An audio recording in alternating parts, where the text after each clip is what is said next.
Kasna jail का tailoring unit है with an immense sense of purpose and indomitable spirit. These are the unsung heroes. आज की date में ये इतने अहमियत है कि इंसान की ज़िंदगी बचाते हैं और हम अपने आप को गर्व महसूस करते हैं कि हम ये काम कर रहे हैं आज जेल में भी रह के।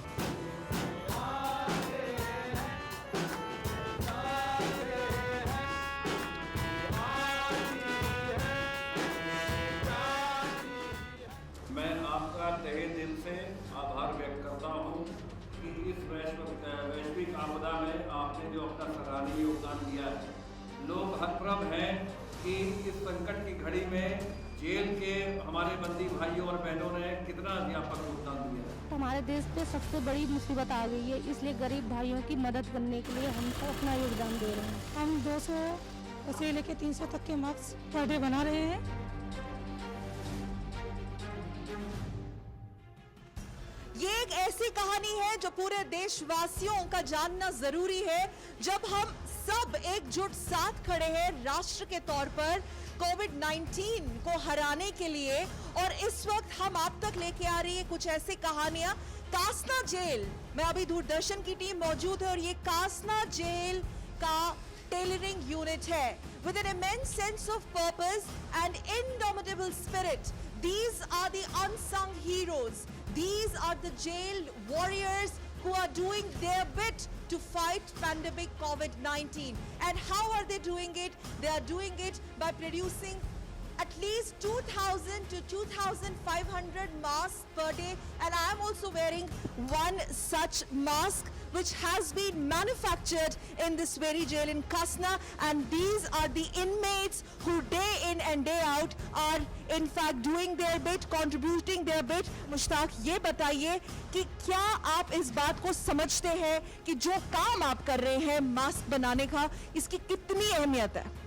बहुत मैम, आज की डेट में ये इतने अहमियत है कि इंसान की ज़िंदगी बचाते हैं और हम अपने आप को गर्व महसूस करते हैं कि हम ये काम कर रहे हैं आज जेल में भी रह के। आप कटिंग कर रहे हैं अभी मास्क? Yes ma'am. ये मास्क जो हम बना रहे हैं मैम, बाहर की मास्कों में से बहुत अच्छे मास्क है। ये 2 प्लाई के मास्क बना रहे हैं और ये एक गरीब आदमी भी इसको बार बार यूज कर सकते हैं, गर्म पानी से धो के, डिटोल में डाल के, कुछ भी करके, एवरीथिंग, यानी कि सैनिटाइज भी लगा के इसको बार बार यूज कर सकते हैं। जैसे एक गरीब आदमी के पास पैसा नहीं है आज की डेट में, बाहर की दुनिया में हम तो न्यूज़ पे देखते हैं कि बहुत पैसे लगते हैं एक मास्क की, पर हमारी प्रशासन इतने अच्छे हैं कि फ्री में दे रहे हैं मास्क बाहर की दुनिया में। और इतना और आप एक दिन में तकरीबन आप लोग एक शिफ्ट में कितनी मास्क? मैम 2000। आइए कुछ और इनमेट से बात करते हैं और जानने की कोशिश करते हैं कि कितनी लगन के साथ ये मास्क यहाँ पे स्टिच की जाती है जेल में। ये बहुत ज़रूरी मास्क है जी। ये कोरोना के उसमें लगाने में काम आ रहा है, तो इसलिए ज़रूरी बन रहा है जी। आपको लग रहा है ये आप देश के लिए कर? हाँ जी, हम देश के लिए कर रहे हैं। इस मास्क की क्या अहमियत है? इसको बार बार धोकर यूज कर सकते हैं तो अच्छा रहेगा ये। इस वक्त पूरा देश पैंडेमिक से लड़ रहा है और इस लड़ाई में मास्क की बहुत अहमियत है। बहुत अहमियत है और हम अपने आप को भी गर्व महसूस करते हैं कि हम आज देश के साथ खड़े हो पाए इस जरिए। भले हम देश से मतलब अलग हो, मगर फिर भी हम देश के साथ एक साथ खड़े हैं, ये हम अपने आप को बहुत गर्व महसूस करते हैं। और ये सब कुछ पॉसिबल हुआ कि हमारी प्रशासन इतना अच्छा है। प्रधानमंत्री ने जब जब देश को संबोधित किया इन दिनों कोविड-19 के चलते, तब उन्होंने खास तौर पर उन सब लोगों का जिक्र किया जो इस लड़ाई में सबसे आगे है, डॉक्टर्स हो, सैनिटेशन वर्कर्स हो, और अब आप जैसे कई लोग जो इतनी मेहनत से ये मास्क बना रहे। आपका संदेश प्रधानमंत्री मोदी जी के लिए? मैम, मैं यही कहना चाहूँगा प्रधानमंत्री जी से कि उन्होंने लॉकडाउन करवा के बहुत अच्छा किए और हमारे देश की बहुत विकास किए उन्होंने, और हम उनके साथ हैं, हमेशा रहेंगे। और उन्होंने हमें ये चांस दिए कि हम आज मास्क भी बना रहे हैं और उन तक हमारी बात जाए, यही बहुत है। That's the conviction, that's the spirit that speaks volumes about the fact that how immensely they are filled with that sense of purpose, with that sense of responsibility that they owe it to the nation at this time when we all are fighting this pandemic. As we can show you, all these inmates in Kasna jail are stitching these masks. There is this, an acute sense of responsibility and involvement and precision that they are doing this job, because these masks are not ordinary. They have to be very careful with all the length and the make of the mask. और मुझे आप ये बताइए, आप एक दिन में आप अगर एक टेलरिंग यूनिट की बात करें तो कितने मास्क निकाल 200 पीस। आप 200 मास्क स्टिच करते एक दिन में? आप समझते हैं ये मास्क देश के लिए कितना ज़रूरी है? बहुत ज़्यादा ज़रूरी है सर। क्या समझते हैं? ये हमारा मास्क ये जो बन रहा है हमारे आदमी को बचाने के लिए काम आ जाएगा। और इसको ये इतने अच्छे मास्क है जो कि इसको एक बार नहीं, 2 बार नहीं, 3 बार धुल कर पहन सकते हैं। इसको हम बचाव के लिए, अपने बंदी जनता के लिए, गरीब आदमी हैं उनके लिए ये मास्क बनाया जा रहा है। और सभी देशवासियों के लिए हमारा काम आएगा ये मास्क। बहुत अच्छा। He's telling us one inmate can produce at least 200 masks. At least 200 masks एक दिन में आप कह रहे हैं कि एक टेलरिंग यूनिट में ऐसे अगर आपकी बात करें तो कम से कम 200 मास्क आप निकाल लेते एक दिन। जी, एक दिन में 200 मास्क निकाल देते हैं। और ये डबल फैब्रिक मास्क है? जी, डबल फैब्रिक है ये डबल फैब्रिक मास्क। इसको बनाने का कोई खासा तरीका होता है? जी, खास तरीका इसको कच्चा करके उसके बाद पक्का किया जाता है इसको। प्रधानमंत्री जी के लिए जो लॉकडाउन किए हैं वो बहुत अच्छा किए हैं गरीबों को बचने के लिए। और जो हमारे जितने भी भाई हैं, देशवासी भाई हैं, उनके लिए बहुत अच्छा बात किए हैं कि लॉकडाउन जब तक ये संभाल ना हो जाए, ढंग से कोई निष्कर्ष नहीं निकल जाए, इसकी तोड़ ना निकल जाए, तब तक कि लॉकडाउन बना रहे तो अच्छे रहे। और हम मास्क बनाने के लिए तैयार हैं यहाँ पे जेल बंदी में।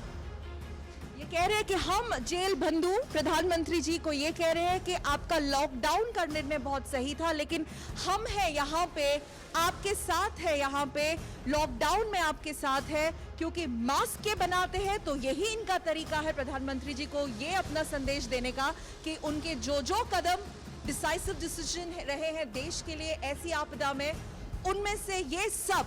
We are talking about the inmates of Kasna jail, and remember there are many such jails in the entire state of Uttar Pradesh who have actually taken this Herculean task to altogether new level, doing their bit 24/7. Mind you, one tailoring unit here is capable of producing at least 200 plus masks in a day. Well, I think that speaks volumes about the number that we get from one particular jail in one day. So the man and the team behind this mission of manufacturing and producing lakhs and lakhs of masks and contributing to the nation at this time of pandemic fight, we are very, very honored to have in this exclusive edition of Corona Warriors DG Prisons Mr. Anand Kumar with us. Thank you very much, sir, for not only giving us, the national broadcaster, exclusive access to the jail premises to show the country the out-of-the-box ideas and how the inmates have done their bit, the jailed warriors have done their bit. Tell us more about the idea and the purpose behind it. See, as of now, I can tell you that almost a month back, when the COVID-19 had started coming into India and the incidents had started growing, and we had seen the experience in what was happening in the United States and the European countries, and there was an acute shortage of masks.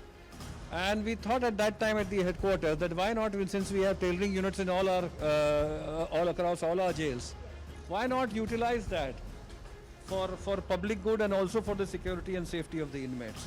And that's how this idea cropped up. And we asked our superintendents to give this idea a thought and see whether it is possible for implementation.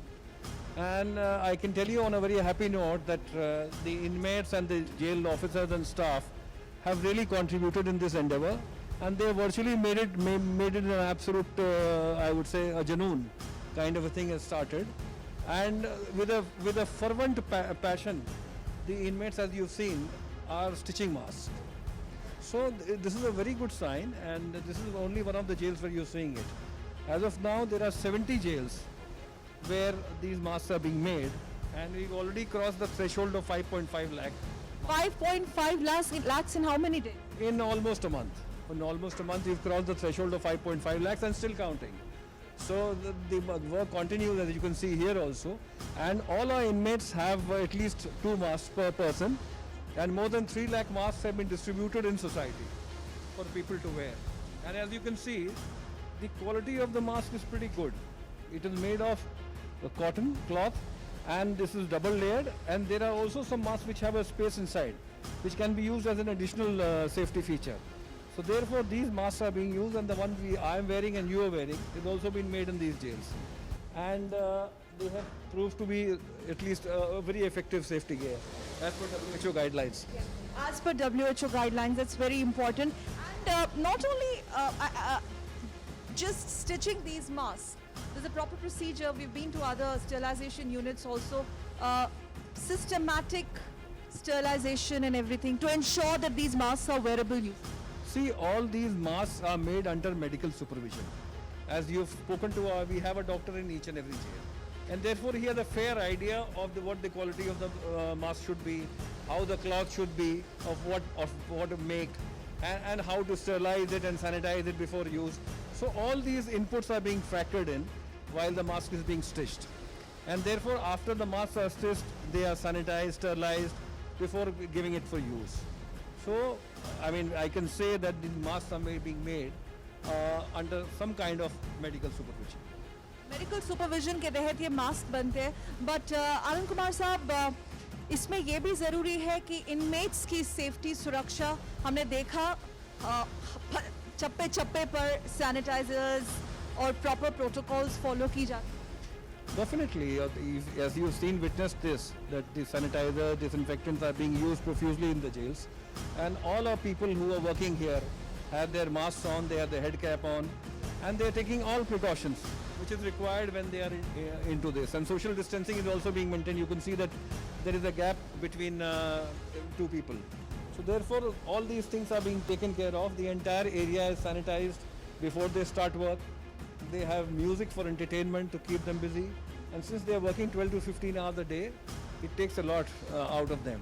So, but the spirit is alive. They are absolutely imbued with a sense of patriotism, which is very nice to see. And that is how things are going on. Okay, and now what next? After these masks are manufactured, what is the supply chain like?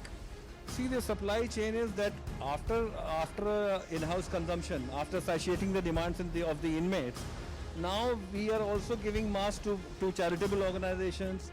We have already given it to 150 government and non-governmental organizations on demand basis. And some charitable organizations have come forward and they have asked us to give them for free. We've also agreed to give them for free because it should be used by people. So therefore that is also being done. And now we are getting orders by big corporates. For instance, we got an order from the SCL who wants 1 lakh masks to be made. And therefore now we are involved in that. This jail has got the order to make 1 lakh masks for SCL. And I think under their corporate social responsibility. So soon we'll be engaged in that. I think that's fantastic. Under CSIR, some of the corporates are now already tying up with jail. And is this a UP model, or it's also been replicated in other states as well? No, I'm sure there are other states who are doing something of this kind. I'm sure about Kerala, of course, and some other states are also making masks, which is a good thing. But UP, of course, has played I would say, a front role in this. And our jails, the kind of contribution we have made is, I think, unmatched. And what about, so there are some reports some jails are also in fact producing sanitizers and soaps and other paraphernalia associated with fighting COVID-19. Yes, 16 of our jails are manufacturing sanitizers and disinfectants for in-house consumption and limited outside consumption. Because the availability of raw materials as of now is a problem. Isopropyl alcohol is the main component of a sanitizer. And then you need some glycerin and a few other agents to get mixed. So problem is availability of the raw material. In case of availability, we can do it on a much larger scale. So as of now, we are confined to 16 jails. You talked about raw material. That comes to the question of this raw material, the cloth that is being used here. I think it's cotton. It's cotton. It's pure cotton. And woven cloth, I think. ये कहाँ से आता? This we have sourced from a store in Pilakwa. And this was advised by a doctor who said that this would be very nice for a mask. This is a cotton cloth, and the input cost would be 4 rupees per mask. 1 rupee is given to the inmate for his labor, and which he is gladly accepting without cribbing. You can ask any of the inmates. They are not doing it out of money or for any other lure. At this time, they are absolutely saddled with with the country's demand as of now. So, in a sense, it is nationalism which is coming to the fore through the inmates. What would be your message, since you've spoken about nationalism, and there is certainly a very emotional element associated with this? I think these visuals are very strong, and they're going to remain in history. They are going to be part of history of COVID-19, the way the entire nation fought this situation, contained this situation. What would be your message, not only to them, but all those who are watching them? My message to the inmates is that we salute your sense of spirit, we salute your sense of service to the nation, and working 12 to 15 hours a day can only be possible if you are imbued with a sense of purpose, and that is exactly what the inmates are doing. And this is also a message for all the people who are outside to acknowledge their services and give them the acknowledgement of being silent background COVID workers who are doing a job and who are doing a stellar job in terms of protecting the people outside. So therefore, I think there is a sea change in terms of the ostracized and the stigmatized sections of society being brought to the fore and being integrated in the general mainstream, which is a very, very welcome change, and I hope it will go a long way in the image makeover of the inmates.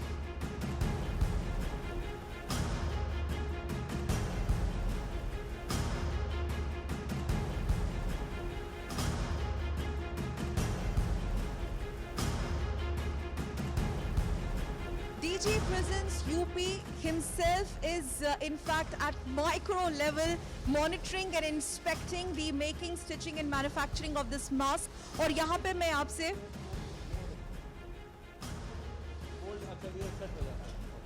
जी, तो आप जैसे देख रहे हैं कि आनंद कुमार साहब DG prisons खुद inspect कर रहे हैं मास्क की स्टिचिंग, और यहाँ पे मैं आपसे ये जानना चाहूँगी इन सब के लिए जो आपके वॉरियर्स हैं, जो देश के वॉरियर्स हैं, अनसंग हीरोज है, उनके लिए, और जो भी ये एपिसोड देख रहे हैं राष्ट्र चैनल पे, उनके लिए, इनको लेके आपका क्या संदेश? देखिए, मैं आपके माध्यम से जनता के सभी व्यक्तियों को कहूँगा कि जेल में जो व्यक्ति हैं वो भी समाज का अंग है, उनको आप बहिष्कृत ना समझें। वो किसी वीक मोमेंट में अपराध में आ गए हैं, और आज जब पूरे वैश्विक आपदा का संकट इस देश में है तो उन्होंने भी अपनी सहभागिता और इसके भागीदार बने हैं। और 5.5 लाख से ऊपर मास्क अगर उत्तर प्रदेश की 70 जेलों में बन गए हैं जो पब्लिक यूज़ के लिए आ रहे हैं, तो ये अपने आप में एक कीर्तिमान है, और बंदियों को इसके लिए जितनी प्रशंसा की जाए वो कम है। संकट की घड़ी में बंदियों ने न केवल अपना मास्क बना के योगदान दिया है, बल्कि मेरठ जोन की 5 जेलों ने अपने जेल में कमाए हुए पारिश्रमिक में से 2,33,000 रुपये माननीय मुख्यमंत्री जी के राहत कोष में दिया है, जो एक अचंभित करने वाला एक और विषय है जो आपके संज्ञान में लाना चाहूँगा। तो कुल मिलाकर ये कहना है कि जेल में जो भी व्यक्ति है उसको आप बहिष्कृत तरीके से ना देखें, उसको तिरस्कार से ना देखें।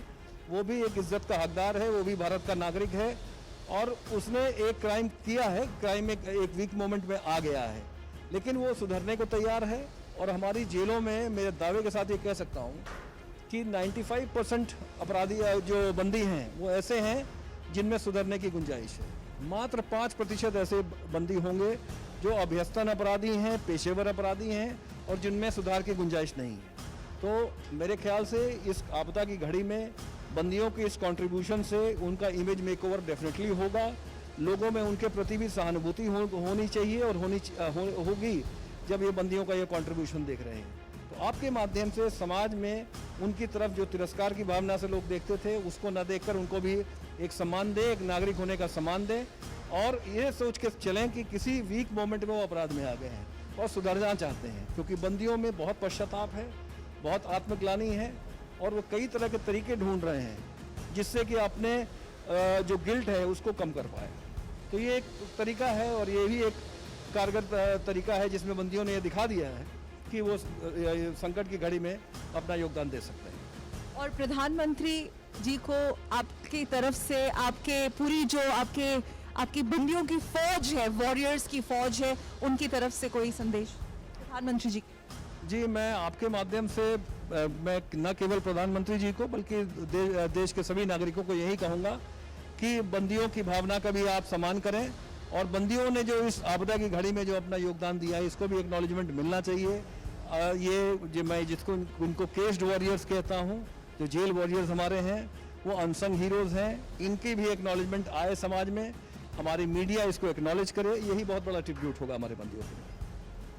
So I think the writing is on the wall that they are going to be part of this national movement where nation's character has risen to the occasion. We fought this as one, but at the same time, as reiterated by DG Prisons Anand Kumar, that these are the workers, the unsung heroes, the caged warriors as he chooses to call them, doing their bit silently, and we as a nation should salute them.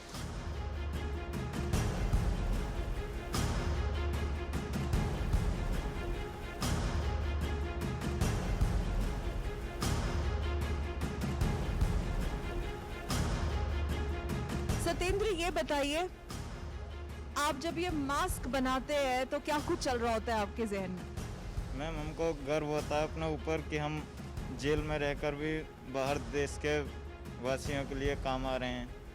हम ये सभी लोगों को बताना चाहते हैं कि हम पीछे नहीं हैं किसी से, भले ही बंदिश में हैं, लेकिन प्रशासन ने हमें छूट दे रखी है कि आप कुछ काम आ सकते हैं देश के।